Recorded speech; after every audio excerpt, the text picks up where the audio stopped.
Successful ang reunion concert ng 90s rock band na River Maya kahit nagkaroon ng technical problem kagabi.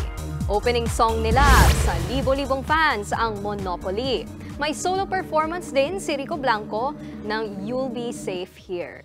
Ito ang hit song nila nang umalis si Bamboo sa grupo noong 1998. Matapos niyan, kumanta naman ang River Maya ng 20 million pero biglang nawala ng audio sa buong SMDC Festival grounds. Matapos ang ilang minutong break, muling nabuhay ang crowd.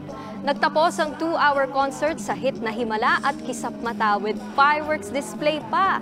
Full support kay Rico ang kanyang girlfriend na si Maris Racal. Nag-IG story din ng concert fever si Daniel Padilla.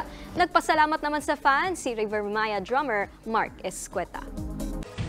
Mga kapatid, Nikki de Guzman po. Iba na ang may alam at may pakialam sa panahon ngayon.